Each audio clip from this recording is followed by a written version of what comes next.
Okay, we're ready. All right, so I'm Ryan Russon.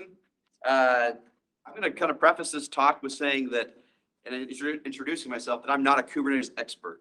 Right? I'm actually a data scientist / machine learning engineer, and made my way into this world based on what I've needed to do in terms of helping clients and actually helping out companies I've worked for. So you guys probably know more about Kubernetes than I do, and I'm probably better at it. The one thing I think that I bring that might be unique to this is I bring that data science perspective, and why I think that if you have a company that or a team where you're very Kubernetes forward, that's what you're doing. I'm assuming that's the reason why most of you are here, that this would be a good product or something that as an open source platform for your data science team. So we'll get into that. But then a little bit more about me. I definitely took the scenic route to data science and software in general. I spent a lot of time in the Navy before I even, as a traditional engineer, so I actually did like biomedical and like electrical engineering. That was my background. And eventually, through working for Micron for several years up here, they actually just sold the place. But for Micron for several years, they made my way into consulting. That's kind of my whole path to the data science side of things. But pretty excited about talking to people. I've been working with Kubeflow now for a couple of years. It's a pretty high velocity open source project. Originally sponsored by, well, still is sponsored by Google. It actually came out of Google trying to build orchestration tools for their TensorFlow extended product on Kubernetes. And from that, this is where this was born. And so it's got still a lot of momentum. In fact, Vertex AI to this day, which is Google's AI cloud offering, is built on top of this. So this is under the hood running a lot of their stuff. So this really is, as we're going to talk about what it is and what it does, there's lots of pieces to Kubeflow, but this long story of it, the short of it is that it essentially allows you to create the same environment that you might see in SageMaker, you might see in Vertex AI or Azure ML, and bring that more to a environment that data scientists and machine learning engineers can use. Then you're also not locked in by a cloud vendor, right? You're not stuck using Google's tool, managed tool, or AWS's managed tool, or whatever. So any questions before we start there? All right, so. Have you used Azure ML? I mean, I hear. Oh, yes, but no. To be fair, I hear it's one of the better ones, but I don't know anybody that uses Azure to then use Azure ML. Yeah, it's usually not what you see. I think mostly what I've seen is most teams serious about data science are either using Google's offering or they're using SageMaker. So, yeah, Azure's there. So, kind of I want to go through this. Now, again, I gave this talk 2 months ago at the Machine Learning Utah meetup. And so there I assumed that very few people had a Kubernetes experience. Here it's probably the opposite, where I'm the least experienced in the room. But I'll still give you kind of an overview of Kubernetes, just in case some of you are here and wanting to learn about it, and why Kubernetes is a data science platform. Talk about how Kubeflow kind of helps that whole process out, and talk about some of the main highlights that Kubeflow offers. This is not by any means a comprehensive view of what's offered within the platform or what can be done, but it's more or less just that high-level tour, right? It just gives you the highlights. Okay. So a really common scenario in the data science world in general is there's always this need for exploration, right? So it might be, okay, there's this data set that's, there's some questions that want to be answered on that data set. There might be data that's even not organized that needs to be explored and seen if is it worth, doing some transformations on it, storing it somewhere else. You also see flexible compute resources, right? So like data scientists have needs for GPU related work. They have needs for high memory, high CPU count work, right? And then on top of that, one thing that I think is often overlooked is the orchestration of that work. So we think of orchestration a lot of times. I think we think of orchestration or CI/CD pipeline, right? Maybe orchestrating that process. Well, just as same way, orchestration in the ML world is also extremely important to be able to actually retrain and train models on data in a reproducible way and track the artifacts between each step. And then, of course, we get to the tracking part. So being able to track what you're actually doing, whether those are metrics or artifacts, and then actually the end product of the data science lifecycle is some kind of model. That's a model to recommend you as a user on Amazon to, purchase some other products, whether that's a model that classifies whether or not something's cancerous or whatnot, whatever it is, that's the end product. And so this is the current state of ML in general, is that there's a lot of companies and a lot of effort going into solving this whole machine learning operations problem, where we're borrowing a lot of ideas from the DevOps world and the software world and trying to apply them to the data science lifecycle so it makes life easier, but also having to adjust to the fact that most people doing data science are not software engineers and don't have that strong foundation to do that well. So it's kind of this interesting problem that you're kind of trying to solve. This is the common scenario that I see a lot. Any questions on that? Or hopefully I'm making sense. I know that, how many people, I used to ask the question, how many people here are involved in some way in data? I don't care if it's like machine learning or whatnot, but just data in general. Yeah, so everybody, right? Some way, right? Now you might not be building models or things with that data, but you're dealing with data, right? And so in the end, these types of questions usually can come from that data to add value to your company. All right. So I'm going to just take like 30 seconds on the slide or less, right? So you guys a lot of people know this kind of traditional, kind of like the progression of development, right? Where traditional deployment, right, where you actually had a physical piece of hardware you're deploying applications to on your operating system, to the virtualized deployment, which I got very comfortable with in previous jobs, where companies have these on-prem server rooms, they set up VMs for you, and you deploy your applications to these different VMs, right? To today, which is sort of the cloud native solution, where we actually now, some cloud vendor provides the hardware for you and provides all of this ability to essentially deploy these applications that are within now containers instead of virtual machines, right?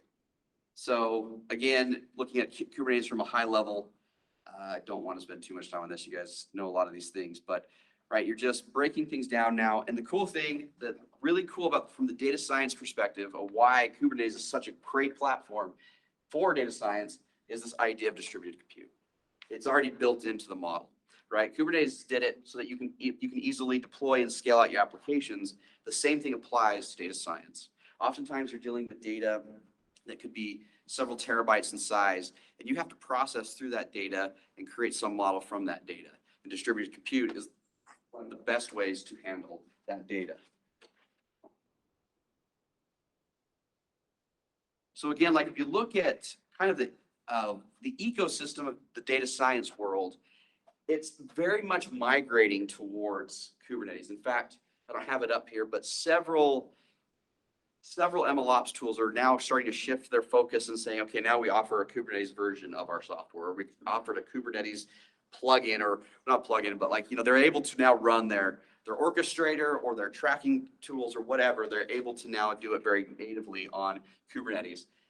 I don't know how many of you are familiar. I know there's a few of these things that people are familiar with here, but common words you hear in the data science world: TensorFlow, Dask, PyTorch, Jupyter, Selden Core, NVIDIA Rapids. These are things that are migrated very closely to Kubernetes, again, taking advantage of the distributed compute part. Apache Spark, right? That's been a huge one where the whole Databricks platform has come from. But Spark is also, right, now is Kubernetes native. You can run your Spark jobs, which is pretty fun, on Kubernetes cluster. It does the exact same behavior as if it was running on like a native Hadoop cluster. And then, of course, a lot of you, Argo, everyone's heard of Argo, right? Very common workflow and CD operator here. We're talking more about that. But anyway, I like this. This is my colleague, Dan Dowler. We were talking to our client one day, and he was explaining to some of our junior members about why Kubernetes is such a great thing for the data science platform, is because you think of it as like stem cells. You're given this node, and I can turn that, on that node, I can create resources that are whatever I need them to be, right? And it's very hard to realize there's very few places where you can run a Dask job, then later on run a Spark job, then hook up something to like a GPU compute system, all within the same environment, right? And have things be very fluid that way. So that is the whole beauty of Kubernetes as a data science platform. Questions on that?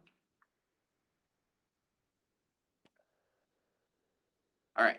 So where's Kubeflow step in? Right? I've talked a lot about Kubernetes in general. Now let's talk about Kubeflow. So really what Kubeflow is it's a collection. It's a collection of these Kubernetes native tools that make machine learning, end-to-end machine learning specifically, easier for everyone, right? So what it offers is, right out of the box, one of the biggest things is it offers a Jupyter notebook, which is a pretty common way for data scientists to begin answering the initial questions about the data sets that are dealing. So right out of the box, Kubeflow offers a way to spin up Jupyter notebooks, as many as you need, on whatever cluster you're working on, and you're essentially getting the same resources, you're using the same environment that you will be using when you go on maybe later on down to orchestration.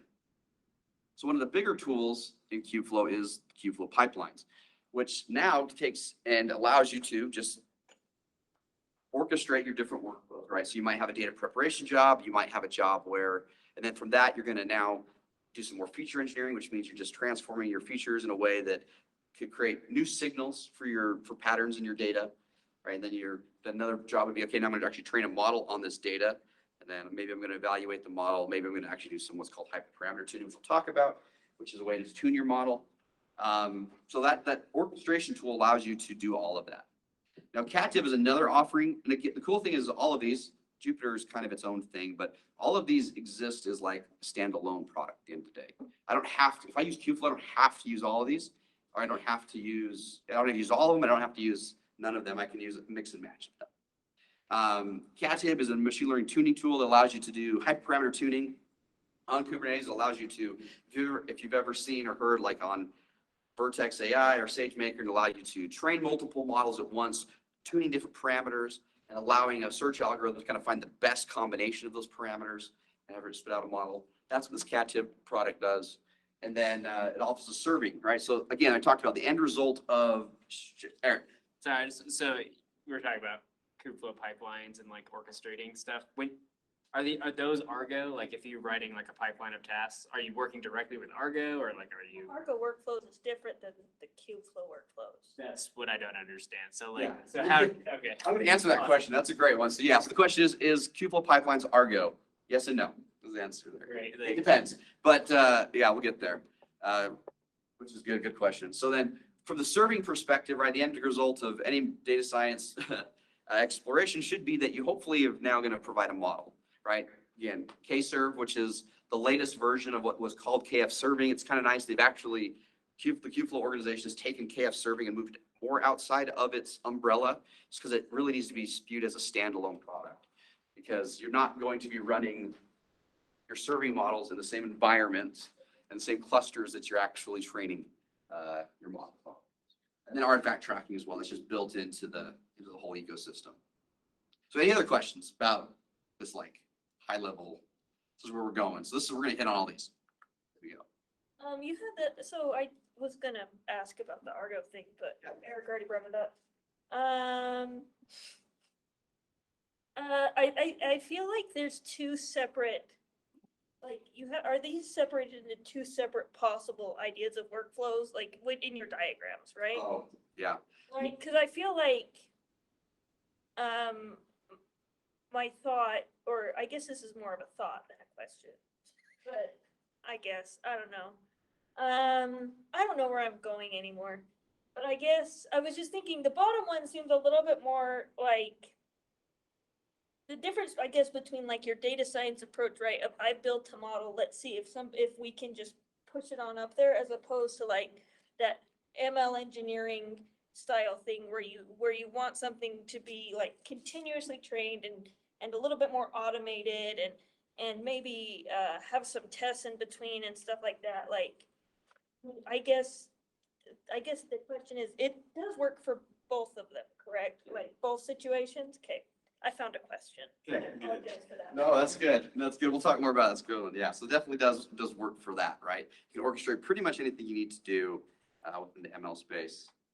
So kind of introducing you, we'll look at this in real life, quote unquote, in a second. But the Kubeflow UI this is a full-fledged, pretty much I've installed everything on this installation that I've done. On the left-hand side, you'll see essentially what's available to you. So as a data scientist, if I'm clicking on this and I'm going into this feels sort of familiar to me. I'm like, okay, notebooks. I know where that is. Okay, maybe I'm actually using tensor boards to do tracking on my experiments, whatever those might be. Volumes, that's more of a Kubernetes thing, right? But that's exactly like what different types of storage locations do I have built into my cluster. Models is where my model registry and serving is. You have experiments, which they have two different versions of experiments. There's an experiments they call AutoML. Not super happy with what they call that, because it's really just hyperparameter tuning. And then experiments for Kubeflow pipelines. So there's two different ways. So obviously with Kubeflow pipelines orchestration, you can experiment as well with, you can break up your pipelines in different experiments. We'll look at that. And then it has pipelines that if you have pre-canned pipelines, you can share amongst your team members, you know, the different runs that have occurred. If you have recurring runs, right, so you can schedule these things. So if you have a training job you want to run over and over and over again, that's where the recurring runs are going to show up. And then artifacts and just any kind of execution. So that's just like the basic. This is what you get when you open up the Kubeflow UI. Let's go into each part of it. All right, so notebooks. So notebooks, this feels very familiar. The cool thing about Kubeflow notebooks is very similar to any of the managed offerings from the cloud vendors, is that you can bring your own image, right? So if you have a specific environment that you want to work in, you can bring your own Docker image to work within. Kubeflow does offer a bunch of basic standard ones that's out of the box that you can have there for you. But you can always, if you just go ahead and tell Docker where your image registry is, you can put in special images into there, and you can essentially build a notebook for any image that you'd like. Very similar to what you can do like on Vertex or SageMaker.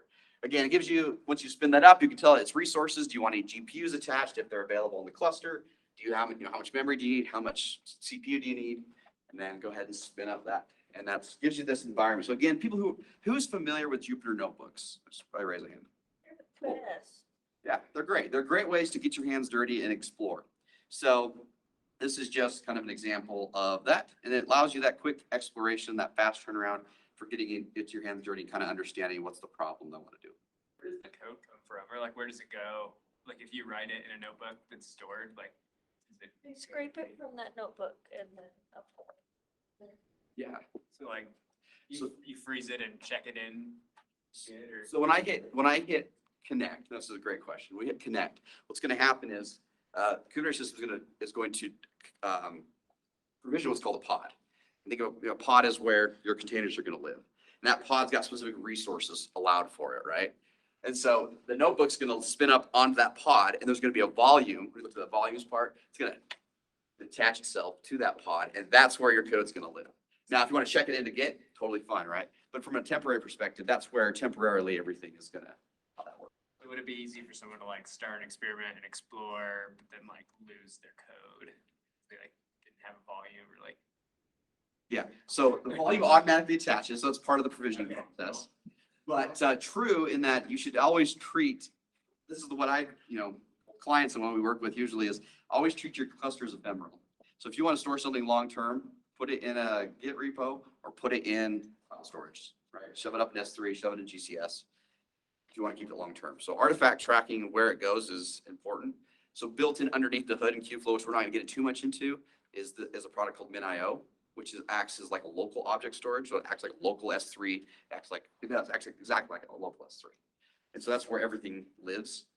And then, but you want to back that up because everything's very much ephemeral, or you should treat everything as So ephemeral. like assuming you use Git, like is it easy to? Okay. Okay. Same thing. I mean, it is a Jupyter environment. Like, so if you spin it up, Oh, and you can plug it in however you want to. So it's just, Jupyter, and you can customize the image you're using so you get any kind of plugins you want. Good question.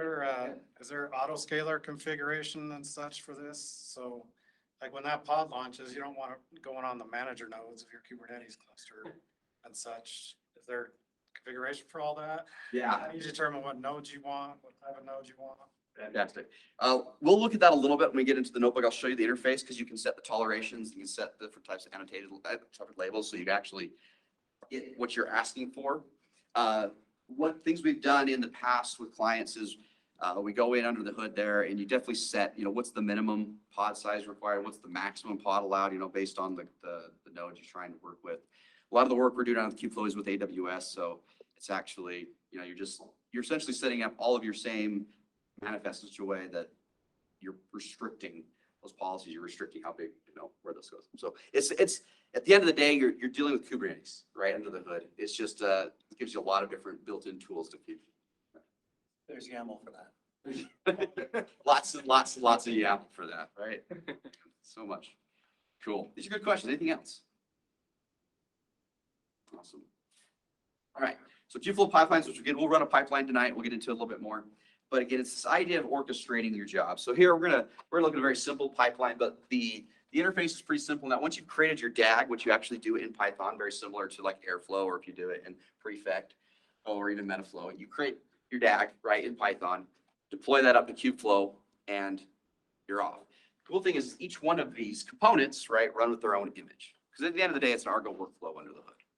So that's ultimately what you're doing. That's kind of, yeah, you're right. You got Argo. He's right there. He's actually really what's making and powering this whole thing. But You need to build those images yourself beforehand and like load them up to a repository. Okay. You can't like automatically get them like. yes and no. So, right, just like anything, there's a bunch of default images that are provided by Kubeflow out of the box that come with when you do your installation on your cluster. There are just default images that are available for you to use, and it will bring in or it will grab off the internet to bring towards you for you. But ideally, you usually create your own. Especially for this part, you're usually going to create your own image environments for each step in your pipeline, right? Because one of your steps might be. This might be a Spark job. This might just be regular Python. This might be, I don't know, a GPU training job, right? So you're gonna have different environments for each one of those. And you can, and you tell in your pipeline which environment, which one time you want to use. So each step can have an image attached to it that you're gonna use. So it runs in the specific environment that you tell it to. Question? Anything else on this? We'll get into this more. So I'm just thinking like from the perspective of a data scientist, like there's a lot of data scientists who can make Docker images just fine, but like, oh, I know a lot of tools like will have a way to automatically build an image for you if you like give it some requirements. Like, does this UI have this where like I can like give it like a requirements txt and it'll like give me an easy. So the Python DSL for Kubeflow pipelines comes with an argument of packages to install that you can then set your component. We'll go through the structure of the code here, actually into the second here. Okay. You're gonna give it, this is what I want you to go and grab. And here's, it's essentially it's like a requirements.txt for Python that you go install. That is one thing to keep in mind is that Kubeflow definitely has a bias on Python. That assumes that the user knows Python and is using Python. However, that doesn't mean that these have to be Python. This can be anything you want. Those are containers, right? They can run anything you want. As long as you define, there's a way for Kubeflow to define just a generic component where you define the inputs and outputs, and whatever's inside that container, it doesn't matter. It's going to run it, right? As long as you've told it, this is what you're going to expect, this is what you're going to have. So there's definitely, like, for example, one of the jobs we did, the client had some old software, and it had packages that were very old and things, and we didn't want to touch it, right? It's just one of those things where you just like, don't open that box, just leave that one alone. It works, we're going to leave it there. So you take that, containerize that up, and you just use a container op, what's called in Kubeflow, to be able to ultimately just take that, stick it into your pipeline, and then you can put everything else around it. That answers that question. So kind of here's the kind of the selling point for a data scientist for Kubeflow pipelines is that if I take this little bit of Python code, which is kind of blurry and hard for your looks okay up here. So I take this Python code here, these 19 lines. Ultimately, what happens is it gets compiled into a very large Argo workflow, a bunch of YAML files, right? When it's compiled, you kind of use that loosely. But essentially, you set up all your policies here, just like you would anything else, and kind of orchestrate your pipeline. But at the end of the day, it gets compiled into this Argo workflow. Now, there's one kicker, and one thing we've tried to do is some experiments is try to take like, can I run a Kubeflow pipeline compiled file into this Argo workflow and just run it on something that's just running Argo? And the answer is no, unfortunately. You have to have some Kubeflow pipelines is still in the mix there to kind of handle some of the specifics, but still at the end of the day, it is a Argo workflow. So that's the advantage. You take like, 100 lines of Python code turns into like 2,000 lines of Argo workflow, which is what it would take to make that equivalent workflow. It's extremely powerful that way. And the nice thing is, kind of going off what you're talking about, Eric, is I don't have to worry about like this. I don't have to package up my code into the image beforehand. I don't have to. The DSL compiler for Kubeflow pipelines takes care of that for me. So I can write all of my code that I want to run my component on. I give it the image. Pipelines SDK takes care of that, puts it all together in the YAML specification that's required to make that thing work. So it's nice for iterations. Current client of ours, they're used to using Argo workflows to orchestrate these large Spark jobs they're running, but they're just so used now to having to package up their code all the time and their images and going through that process. And it takes a long time to kind of iterate through. Whereas this way, it's just been amazing for them because they've been able to like, oh my gosh, I can take my code, I can write it, I can make a small tweak to it, compile it through the SDK, and I'm already ready to run it again. So it's very fast process versus having to shove everything into the container beforehand and like, oh crap, I had this bug there. I didn't realize. I didn't run it I forgot to run it locally before I did, or I can't run it locally because of what kind of resources are required. So this makes things really nice to iterate quickly. Kind of just what those look like in the Python side. All right, so component, we'll define that, and then runtime images answers your question, Eric. Right here it says my component function. You said my component, you plug in your function there, your base image, and then in there as well, you can add the packages to install from the side over here. Then an argument you can throw in there to say, hey, put these packages on top of that base image. Cool. So this is for those who are used to using like Airflow's orchestration. Has anyone used or using currently Airflow in here for orchestration? Eric, anybody else having experience with it? Okay, we'll go through this really quickly. Eric, you might benefit from this. So like when you talk in Kubeflow, I mean, there's these words I'm using right in Kubeflow. There's definitely the same types of there's synonyms in Airflow. So like when I say Kubeflow pipeline, Airflow just calls them Airflow DAGs. Same thing. A Kubeflow component is an Airflow task, and a Kubeflow component operator is the same thing as an Airflow. So these are kind of the similar types of connections between kind of Airflow has been a very prominent orchestrator in the data science scene for a long time. Created by Airbnb, right? Yeah. Yes. So it's been on the scene for quite a while. So this is kind of, those who are moving over to Kubeflow, this is kind of helpful in terms of understanding where and how this fits into the data space. Okay, so I already answered this question. So what if your code is not Python? So you can use this generic, you still use Python to write your pipeline, but ultimately you can just say, okay, I have a generic component I give it a name, I point it to the exact image. In this case, I have some code in R, I said, and then some arguments that I'm going to pass into it, like maybe a file path, maybe some parameters or things, but you just provide that, and that allows you to now mix and match and orchestrate your different jobs, right? So now I'm orchestrating Python job with maybe an R job, with a Java job, with whatever. So makes it really convenient. Any other questions on that? So there's a lot, spent a little bit of time on pipelines there. It's probably one of the more prominent parts of Kubeflow. Should you mix like the logic to define what steps happen after another? Do you try to keep that logic like pure orchestration stuff, or do you mix in like data science code in the Kubeflow pipeline, or like? Yeah, great question. So we'll look at those kind of files. Yeah, the question is, do I want to include some kind of like any kind of additional machine learning logic, we'll call it, into my pipeline file? And the answer is you shouldn't, probably. That should live in your component, right? So your component's going to be its own thing. Your pipeline's going to, well, your components will be their own thing. Your pipeline will be its own thing. So really all the data science specific logic should be inside your components. All the pipeline does is orchestrate that job. And right, there's ways to do looping and conditional runs and exit handling and things like that on the pipeline side. But that's about where you'd want to be in terms of handling that. So CATIB is, again, the hyperparameter tuning suite.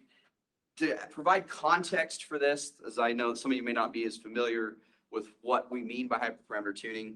So the idea is if you look at like a model, any kind of model, there's parts that the model learns, right? So the training part of a machine learning model is the parameters that it learns. But there are some other parameters up front that you can set as a user that are not learned parameters, and those are called hyperparameters. So one thing you do, so oftentimes in machine learning, when you're trying to find the most optimal or best model, you're going to go through this suite of running, these jobs of running different configurations of your hyperparameters, those things that you're able to set up front from the get-go.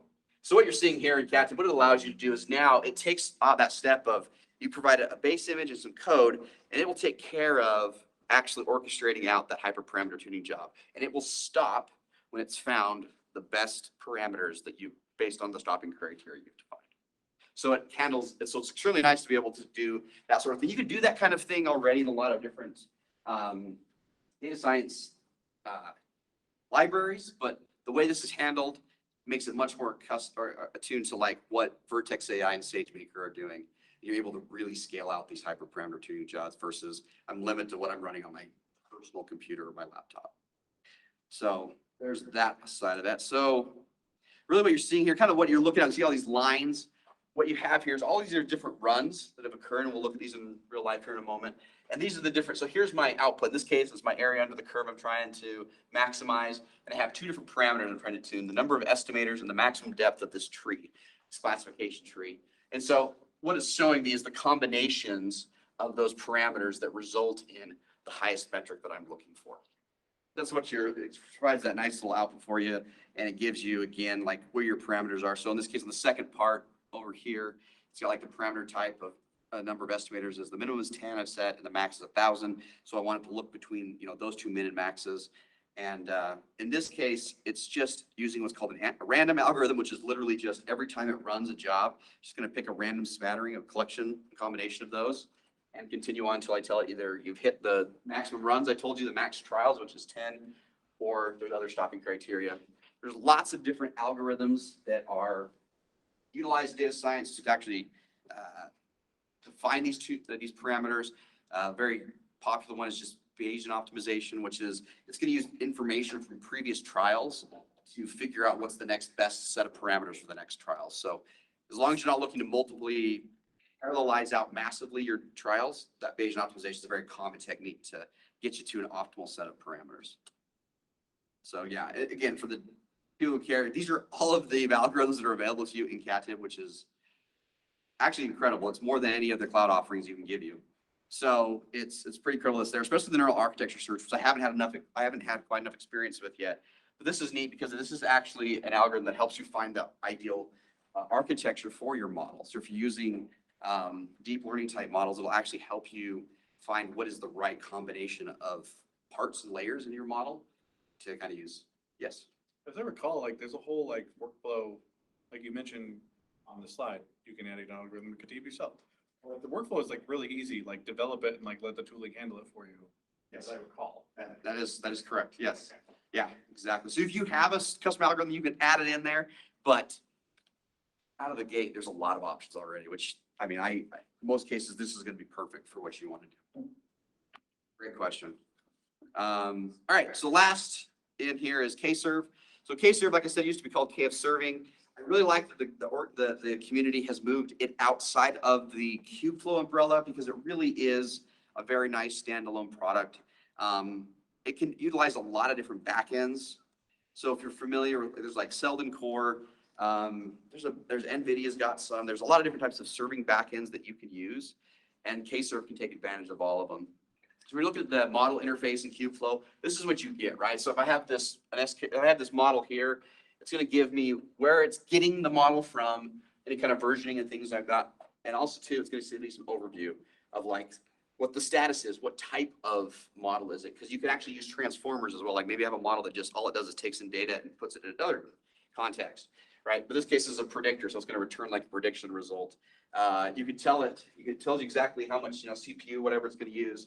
There's a traffic level, right? So the traffic, how much traffic is going to it. So if I have 3 different models, I can randomly assign traffic out to these 3 different models as the requests come in. So you can split the traffic up. So you can do A/B testing and things like that. So it's really a cool tool that's right built into Kubeflow with the UI, and it's something great that you can just use standalone as just as something that you could use in production, right? So you were talking, Paul, about testing suites earlier, or testing, and I think that's a problem in general. I feel like the industry's trying to solve is how do I take something I've built over here, and I hope this is what the context you're talking about is. I have something I've built over here and test it before I move it into my production side, whether it's a workflow or whatever it is. I mean, that's definitely a problem. Well, and also the hybrid of actually that you don't have everything local. Yes. So you rely on services or things, we'll call them, inside a more structured ecosystem. Mhm. And you want to benefit from there, but also kind of play here, right? Yes.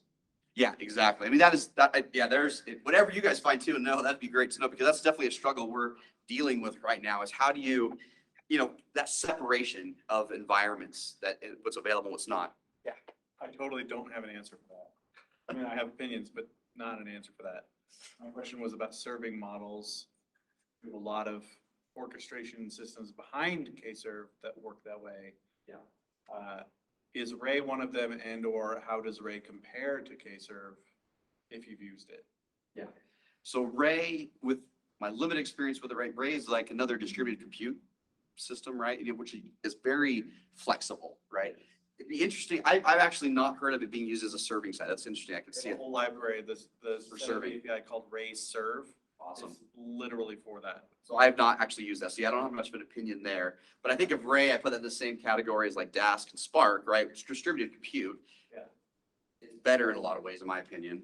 A lot of those other things. It's more low level, right? You have more control. But in terms of Ray Serve, I don't know. But I don't know much about how that compares to Ray Serve. In fact, there might be something about that. It might be an allowed backend serve as well. All right. Homework for me. Cool. Yeah, no, that's a good question. We can look it up too later. Great question. So yeah, this is what we're talking about, right? So there's definitely, it's nice to have like an area in your development environment where you can serve your model to, because you're still going to run tests and you want those tests to simulate what's going to actually happen in production. So like a lot of times you'll see maybe a data science team, they'll train a model and they'll run their test just, I'll call it locally. They'll just run like a script to test it, which is a better, and the model just gets loaded into memory when that test runs. The better solution, especially if you're going to be deploying something as a real time, something that's going to be available, have a high availability, it'd be better to put that onto an endpoint and use the test just like, and actually performance test it that way and test even the results before you move it into the exact same environment over to production, right? So I think that's kind of a huge advantage in my mind, how Kserve integrates with Kubeflow. It allows you to kind of replicate that same type of serving environment that you're likely going to deploy on the serving side, at least for like a real-time model. Batch models are kind of a different story. They can be deployed that way. Maybe they are better to run as a script. I don't know. I think there's definitely ways to look at that. Questions about that? So back on, sorry, Very good. I have a bunch. So like, back on CatTib, the framework for doing like auto ML. Like there's a pretty common use case I'm thinking of where like you don't have a model that you're ready to put into a product yet because you're still like investigating. And so there's kind of like a peer review process that the data scientists will do where like they'll want to like discuss their experimental results and stuff. And so like, and I feel like the problem's not super well solved, but like, is there a way to peer review like experimental results that are stored in CatTib and like leave comments and stuff and like ask for iterations? That's a really good question. There's not. Okay. Pretty much you've documented the experiment. You can look at the results. So you But have, in terms of adding comments to it and things, doesn't exist. That's it. so you basically have a record of like parameters and stuff and results. What about training data? Like, can you capture like for like audit purposes? Like sometimes, trying to remember what this is called, but sometimes if you need to get audited, you need to be able to prove like what training data your model came from. Like, does that metadata get stored? It does. So your inputs, all of the parameters for the artifacts that were used get stored. There's a different nuance there, right? Whereas it might just be like a link to something in like GCS or S3. The question now still is that data still intact, right? That's a different question.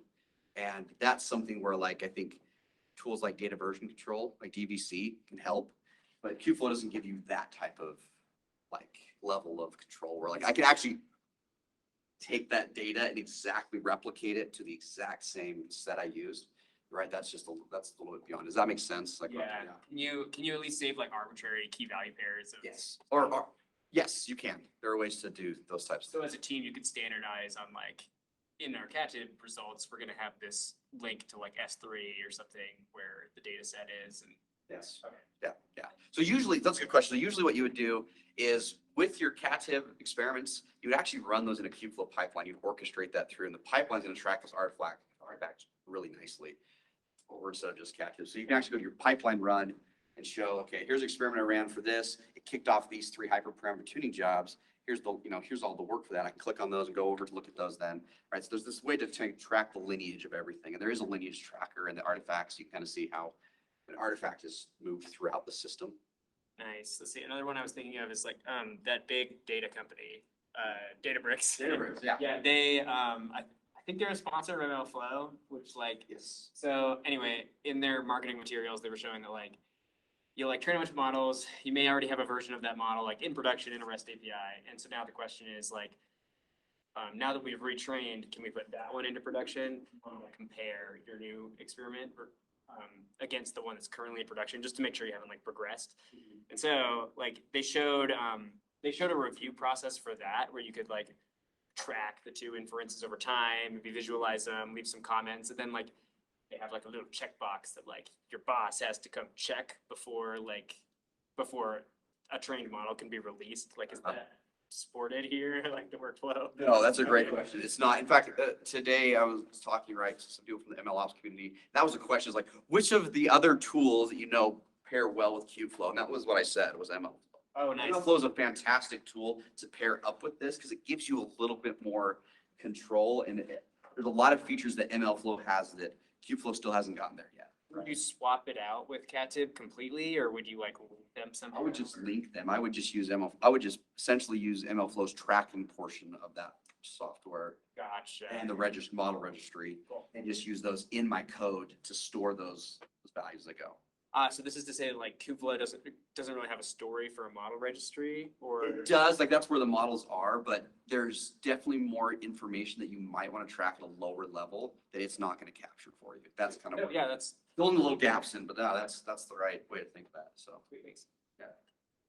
So, yeah, and so I guess this is kind of really the end part of the presentation part here. There are a lot of other tools. There's this interesting tool called Kale, which is, I've got mixed feelings about it, but it allows you to essentially create, it plugs in a lot of the features of Kubeflow into a Jupyter notebook. Again, I'm not a huge fan of like doing lots of like production things inside of Jupyter notebook, but people might feel differently. I just think there's a lot of pain that can come from that. So that's a nice tool so if there's a, data science team that just wanted to play with some initial tuning and orchestration, there's this nice plugin for that. Feast is awesome. It's a feature store, which you're getting a lot more buzzword, like a lot more like hype right now in the data science world. Feast allows you to essentially, when you're talking about feature stores, you're talking about, let's say I have customer data coming in and the data is not useful until it's been aggregated, until it's been, transformed in such a way. But that's what we would call a feature, right? So a feature store is going to be like a location where I can, as a data scientist, can go to the feature store to get the features that work. I'm not necessarily have to deal with the raw data and have to worry about the transformation. It's already being taken care of on a consistent basis through some job that's already been set up so that I can just pull from that, or my existing model can pull from that and use it without having to do that transformation itself. And then Elira is like the low code, no code creation of pipelines. It allows you to do like a drag and drop thing, which is, again, interesting. I think it's those types of solutions are always very interesting to see. It seems like a weird misfit for Kubeflow because Kubeflow, you're sitting on top of Kubernetes, which already has its own complexities.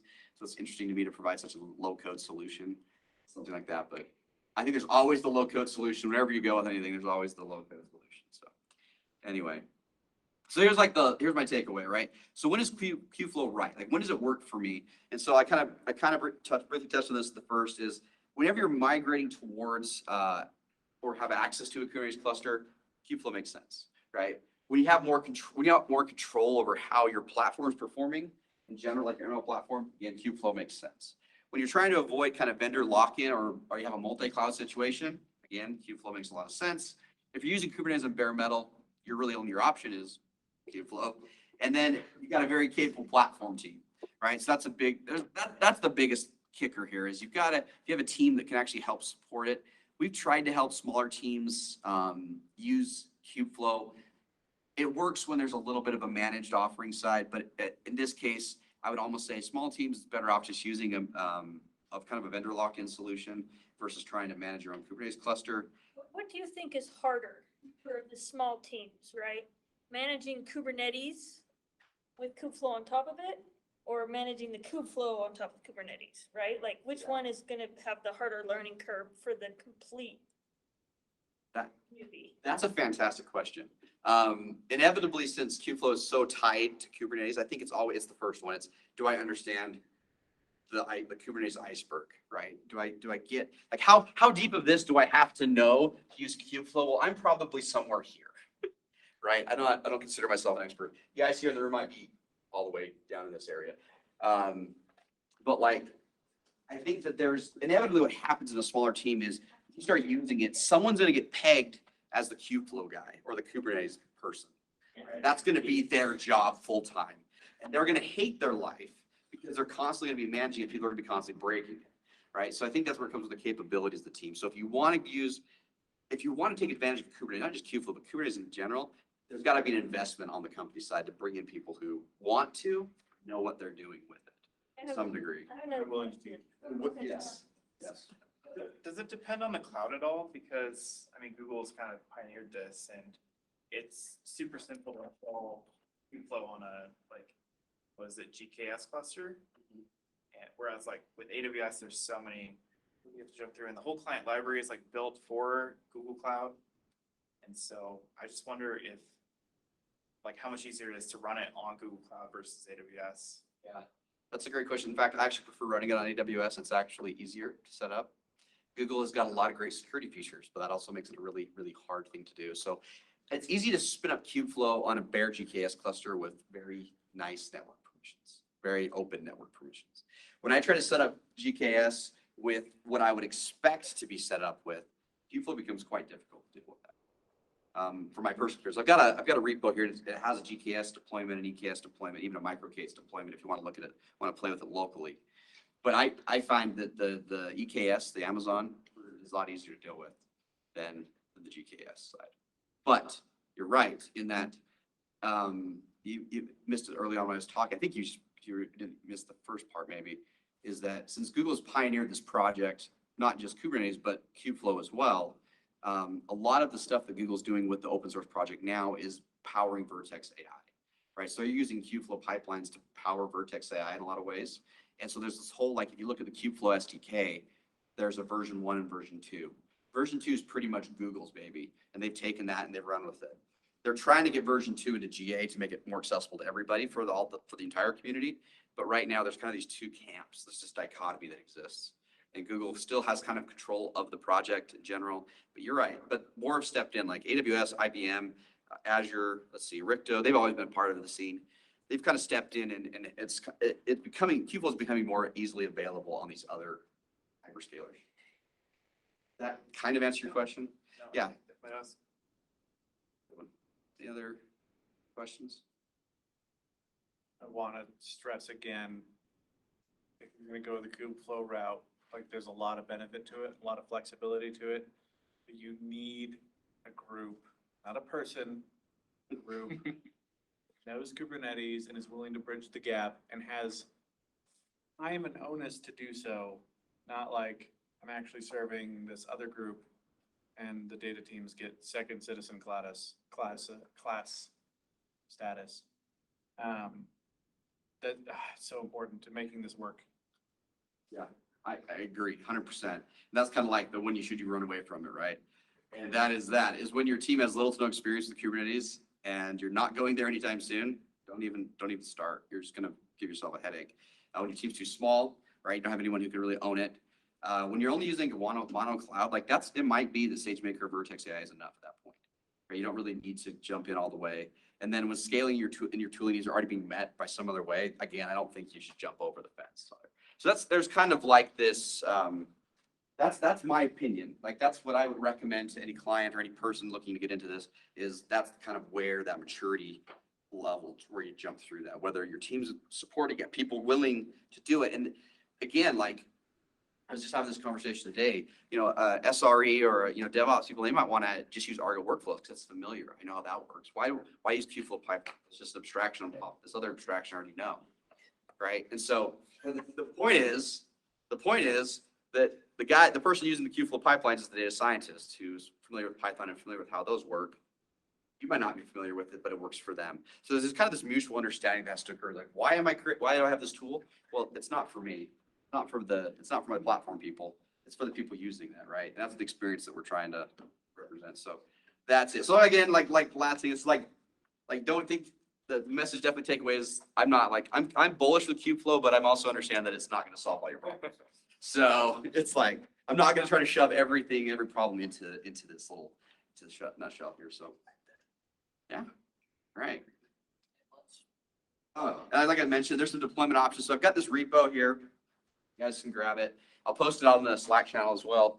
And in fact, if you want to contribute to it, it'd be be really helpful because it's kind of like, I've thrown it together in like a month or two and it needs some help still.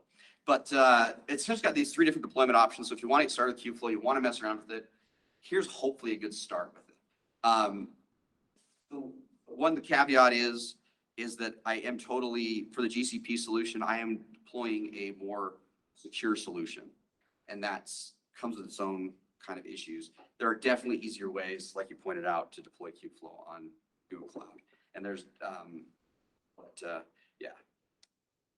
Cool. Yeah. So that's it. So the Kubeflow community, again, it's an open source community. I really would like, if you guys want to participate, here's all the fun stuff to do. So, yeah. I will prep, if anybody tries this, or watching this recording and tries it, and doing anything significant on these clouds with Kubeflow, like most ML stuff, is expensive as hell. So just be prepared that you're gonna have to pay a few dollars for doing that. Absolutely. That is the good caveat. Like, in order to run Kubeflow, you need approximately, 12 gigs of RAM, no, 30 gigs of RAM and an 8-core CPU. Like, that's the bare minimum to run Kubeflow. Yeah. Most tools. That's not everything. That's just like majority. Kafka, but it is expensive. Yeah, right. It's not, yeah, right. So you're going to spend a little bit. So what I've got here, I've got a little 5-node EKS cluster that's got 2, let's see, they're dual core 8 gig machines. There's 5 of them. We're really well on that. But again, is it going to be able to do heavy stuff? Not really, right? Leave that on for a week, you're a good $300 in. That's 50 cents an hour. So at least. So it builds up pretty quickly. All right. So I'll transition to the cluster here. I'm going to have to type in a password or 2 and things. So don't look. No, I'm going to put it over on my other side. I'm going to make sure I still have my credentials refreshed, which I doubt I do. So I'm going to do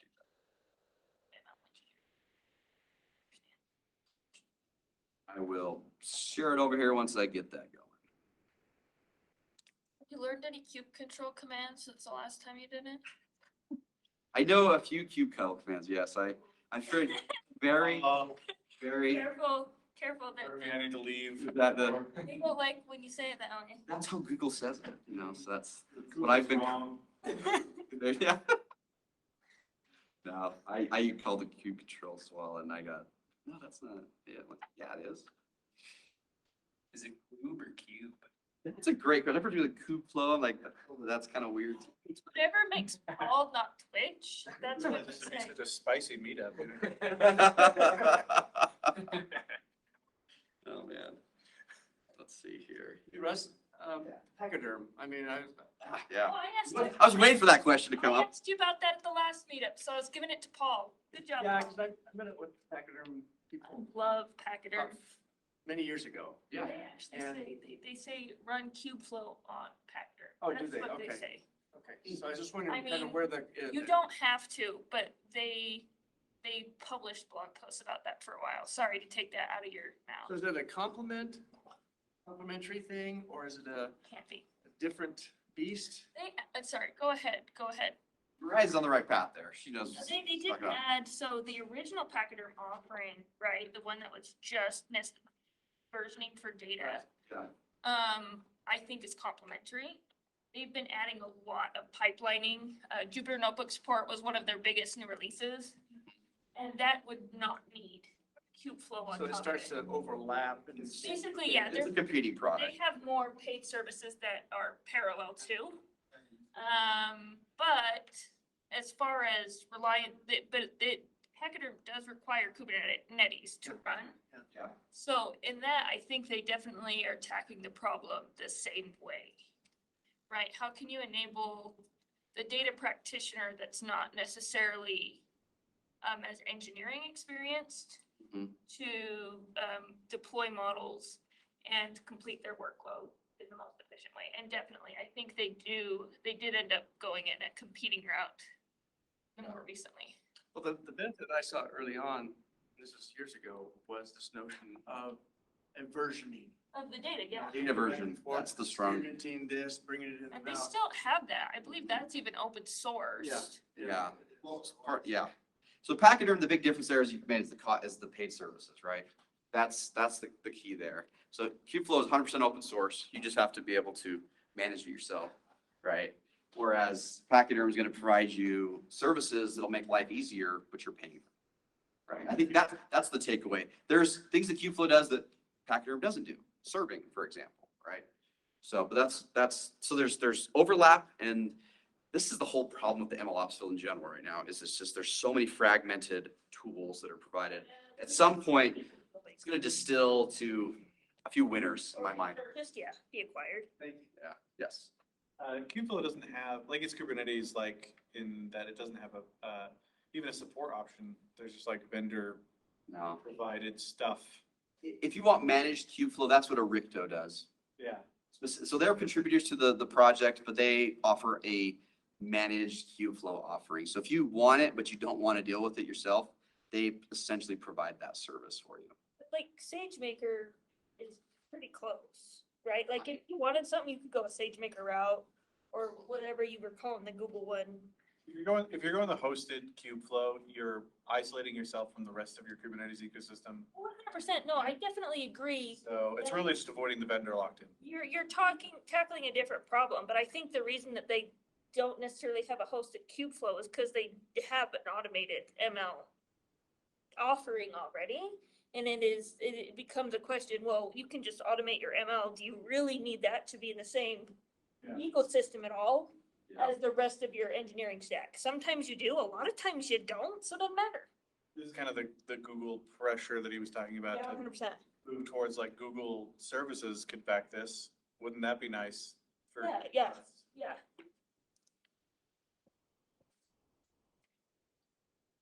Yeah, exactly. Oh, it's been so long since I didn't care about that Remember stuff. that, man? It's fun. Yeah. Spazzy to like to get into this thing. Oh man, I'm gonna like. Yeah, look at that cube control. I know what I'm doing. Just copy and paste. That's what I do. That's what I'm gonna do. I'm trying to find my where's my readme at here. Cube control. This is if you go in there. This is the installation for.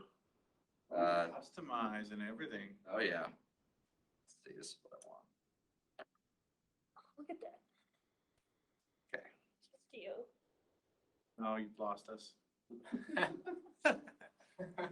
Yeah, sorry. STO is a huge part of. It's all, yeah.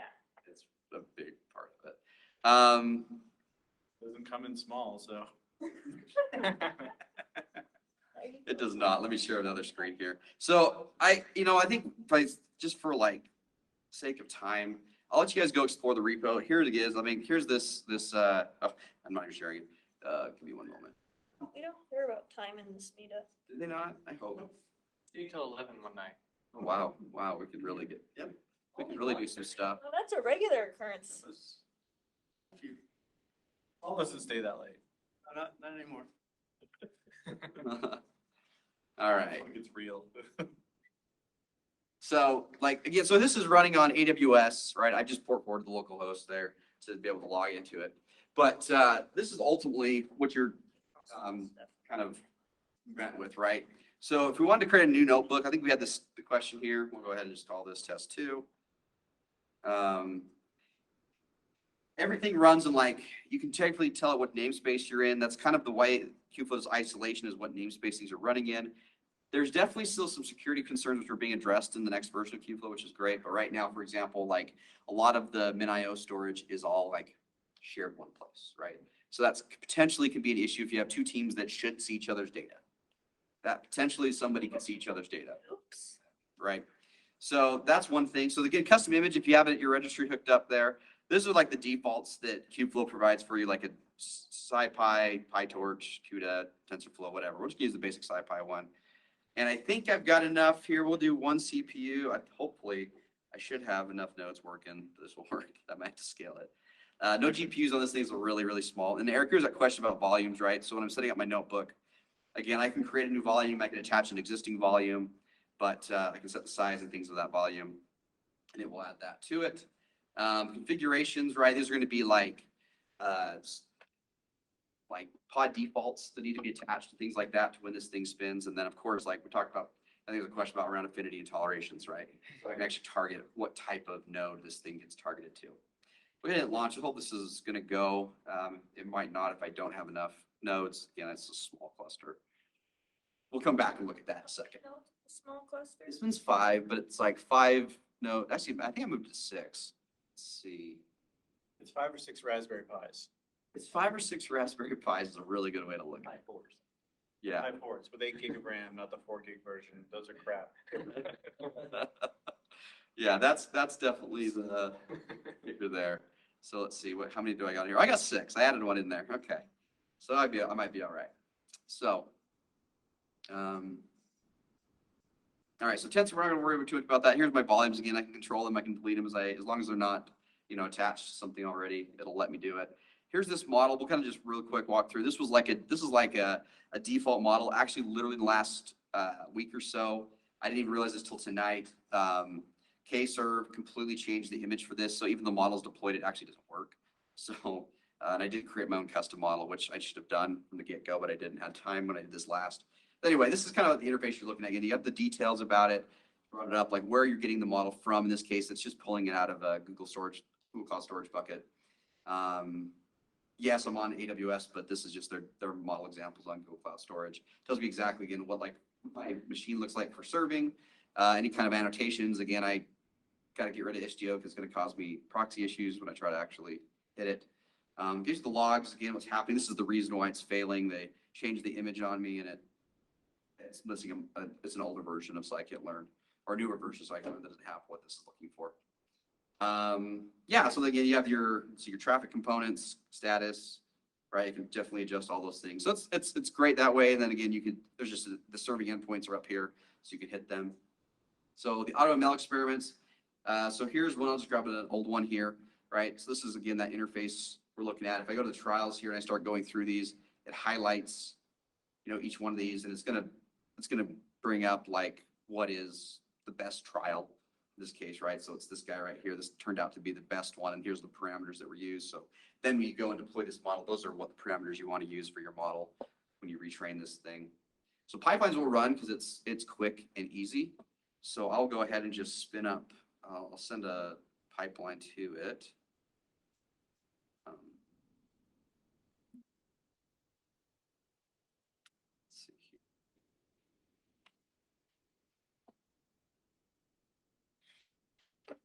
So what I'm doing right now on the command line, I've got this pipeline file, and I'm just going to just submit that to the cluster. Is that what you told me to? And so when I come back over here and I go to the runs now that I'm looking at, this is the run I just submitted. So it's coming in, just got submitted there. And so the first step here is like a data preparation step. I can see again what my artifact inputs were, like what the data was.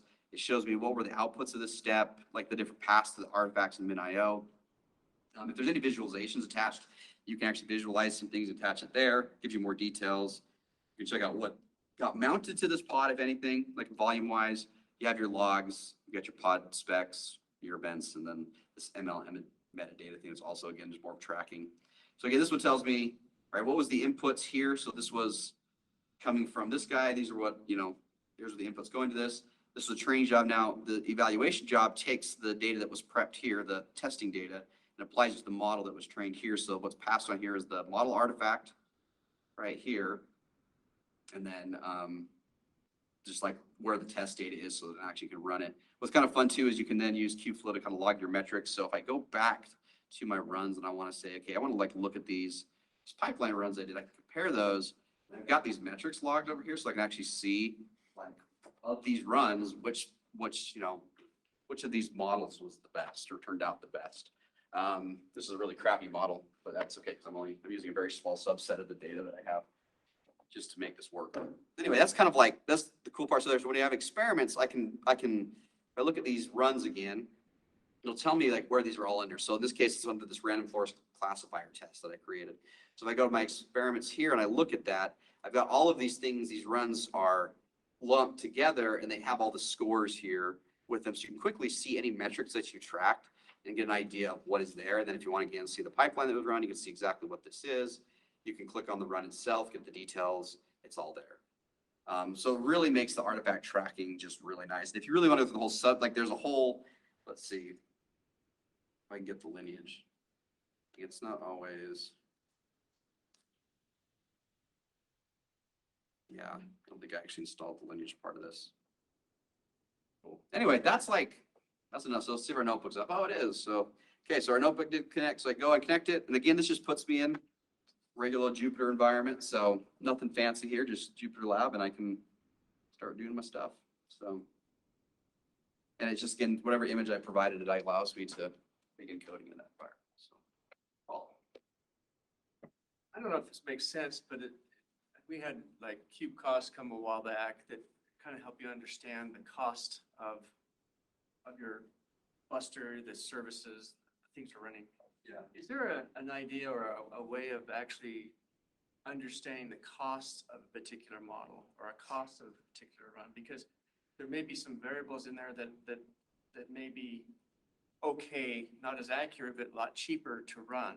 Mhm. And the actual result is actually as important as the accuracy of it. So I don't know if that makes sense, but you kind of, if you're divorcing kind of this tool from those that are running Kubernetes, you could run up a pretty good bill, right? If you're not careful. It'd be nice to actually put like thresholds, like, no, I don't want you to spend $50,000 on this one. Is there a way of doing that or a thought of that? Yeah, that's a great question. So there's definitely limitations, just like in Kubernetes, right? You can limit how big your cluster size is, what types of nodes are available. The part you're doing that, like this is what came to mind when you're saying that. So like maybe let's say you have a team and the standard node size or the standard cluster size is 10 nodes, right? They're pretty beefy nodes, but there is need from time to time to bring in a GPU node onto that cluster, right? And so you have a toleration limit set, say, okay, an auto scaling rule that says, okay, when this type of job runs and this pod's got this, label on it, I'm going to go grab and spin up a P3 instance on AWS and bring it on here and shove it in my cluster and use that thing, right? And so maybe you have a rule around, I can only have 3 of those running at once, right? Or I can only have 2 of those and they have a timeout limit, right? You can just maybe make sense to just kill them, right? So those are going to be all like Kubernetes level. Sure, but there's not a way of correlating. No, so that case you'd go back to your cloud cost and say, okay, oh, here's my spike when this is when I ran this GPU job and here's our cost for it, right? So you just go back to your cost calculator, I feel like, in AWS or in Google Cloud and just kind of figure that out. But yeah, it's a good point. That's very much a valid part of like, when do I use Kubernetes? Is like, when does that cost make sense? Maybe that flexibility is there, but does the cost make sense, right? Or does it just make sense to use a managed service? Because I'm getting about the same, but I don't have to hire somebody else to manage this thing for me now because I'm just, Are these managed solutions, since I don't Yeah. have experience, are they more of a flat pricing model or are they just? Very dynamic. They're just kind of surfacing the underneath Well, of, they, here's a GPU cost for an hour or, whatever. exactly, they're gonna, if you have a training model running in there, that's all hourly, based Yeah. on location and Okay, the amount of CPU and GPU you need to run. so they're Oh, nickel and diming. Oh, yeah. And you get the charge on top for the service, right? Right. You're not paying for the compute anymore. You're also paying for, well, this is It's a man. Vertex AI job. So there's a cost attached to that. So yeah, that's a great question. It's definitely something, consulting world, you provide that to your clients, but okay, this is our solution and this is what's going to cost you, right? It's going to save you or it's going to cost you more. And is the benefit outweigh the cost, right? Or is it worth the cost? So do you have kind of a way of estimating if you're a consultant to someone that You you don't want to kind of underbid your cost? No, you usually need to pad those. You give them a range. You're always giving a range, right? Because you never know exactly what the environment looks like. You kind of give them those constraints. Say, well, if you're going to run this is what it looks like today. If you're going to run it in the future and it's why it looks like this is the expected range. If you go outside of those limits, obviously now that's in territory that we haven't calculated, but here it gives you an idea of what your cost range is going to be. And honestly, the tools we just use, the vendors, their calculators are, I thought, pretty good. There's no reason to redo them, right? So just use their tools that are up to date. That's what I've done. So that's a really good question. Yeah. Your clients care where the data is? I mean, in like the managed service, they have to upload all their stuff into, the SaaS thing versus if you're running it for them, it's in their account. Do they care where the data is? All the time. Yeah. I mean, most companies care a lot about where that data lives and what type of rules and policies exist around that data.